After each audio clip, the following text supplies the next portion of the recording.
2025 pour son premier voyage à l'étranger qui le mènera aussi au Liban. De la mosquée bleue à Istanbul, au port de Beyrouth, en passant par la basilique engloutie d'Iznik, ancien lycée.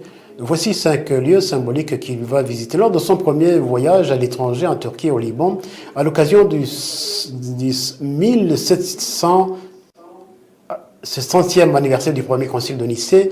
Le pape Léon XIV visitera 5 lieux symboliques dans ces deux pays qui révèlent une grande importance sur le plan historique, religieux et politique. C'est pas le Ménoro et ainsi du mausolée d'Atatürk à Ankara, la basilique antique engloutie d'Iznik, ancien Nicée, jusqu'au port de Beyrouth, à l'endroit même où il y a eu lieu l'explosion dramatique de 2020.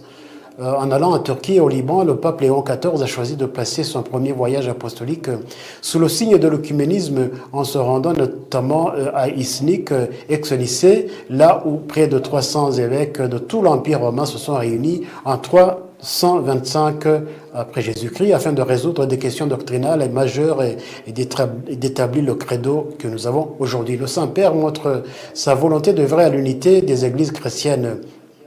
Pour la petite histoire, l'auteur de l'attentat contre le pape Jean-Paul II en 1981, Mehmet Ali Aksa, a dû quitter la ville d'Iznik dans le nord-ouest du pays où est attendu vendredi le 28 novembre, où était attendu le pape. Au deuxième jour de son voyage en Turquie, ont rapporté jeudi soir les médias turcs. Chers amis, nous sommes